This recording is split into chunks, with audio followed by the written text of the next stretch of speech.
Is it just me, or have you ever had your brain just physically just give up on you?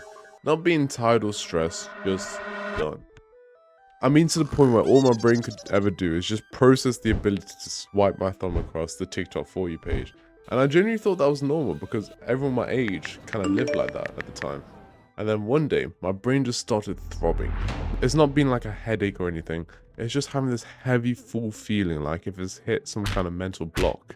And in those moments, it made me feel sick just looking at a screen. And I remember thinking, what was actually wrong with me? Because it wasn't about the screens. It was about that I was using the screens to avoid being alone with myself the whole time. As let me paint you a picture of what a normal day actually looked like for me. Back when this started during the 2020 lockdown. My 13-year-old self would just wake up instantly and go check his phone for any new WhatsApp or Instagram notifications, hopefully.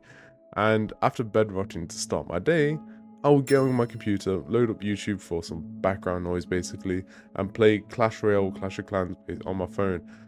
Even then, I was barely conscious of doing that. I would literally just get a message from my friends to hop on Fortnite, and we'll game for like hours. Then eventually, I'll just get tired and just go to bed with my phone still in my hands and ready to repeat this exact same cycle for the next days, even months during the time. And the crazy thing is that I didn't even think there's anything wrong with me.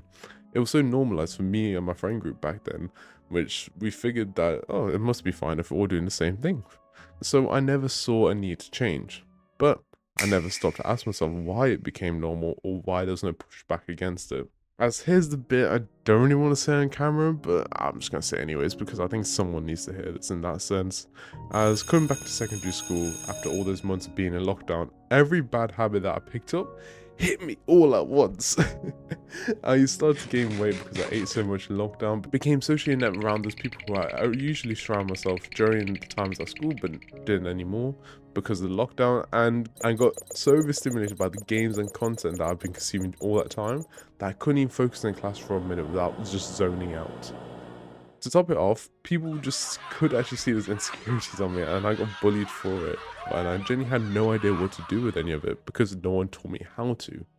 No one sat down with me and said, oh, this is how you deal with this kind of problem. This is how you deal with this kind of people tearing into you every single day. So I just sat with it, and sitting with it just felt like hell, to be honest. And those negative thoughts just kept on feeding itself. I couldn't shut it off. So I tried to drown out with screens, food, and I think that's the reason why I was so overstimulated. Not because it was for entertainment or boredom purposes. It was just that being alone with my own thoughts felt dangerous to me. So I made sure I was never alone with them. So when I finally decided to do something about it, I went the completely wrong way.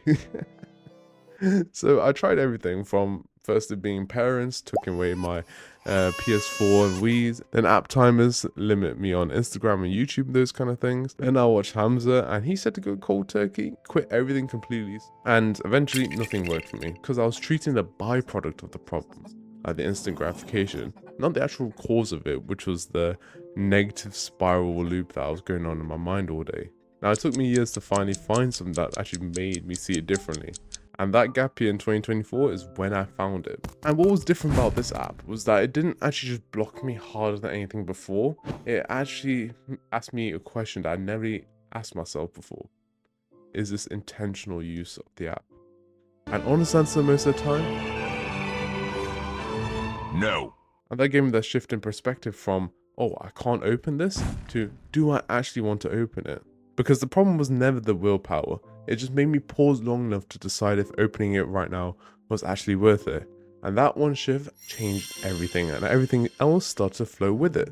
Now, I'm not going to give you the stats or the numbers about how much I improved by this amount, but there was this one afternoon, not long after these things started shifting, where I went out with some friends, where I just genuinely talked to them for 3 hours.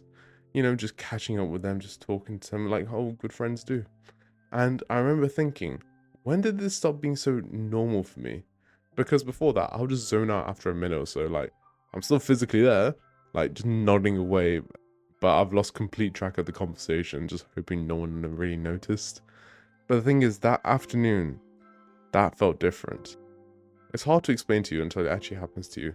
It's like going from a 144p resolution on the screen to like 4K definition. And it's like I could sit down and work on this channel without dreading it, without having different tabs open looking for an escape route. And the biggest one is that silence stopped feeling like a threat to me. Is I could actually sit in a quiet room now and just be there. Just given everything I just told you, that felt massive to me. Now, I'm not fixed by any means. I don't even think that's the right word to describe the situation. However, I do start feeling like I'm becoming more myself again, which feels natural to me. I still get distracted. I still have days where I spend too much time just scrolling online, just getting myself just doing nothing productive in that sense. And I'm not going to be here to tell you that one app's going to magically solve every problem for you on your phone addiction. No, as it didn't solve everything for me. But what it did do is make me pause long enough to think and be intentional with my use of any apps that I do have problems with before.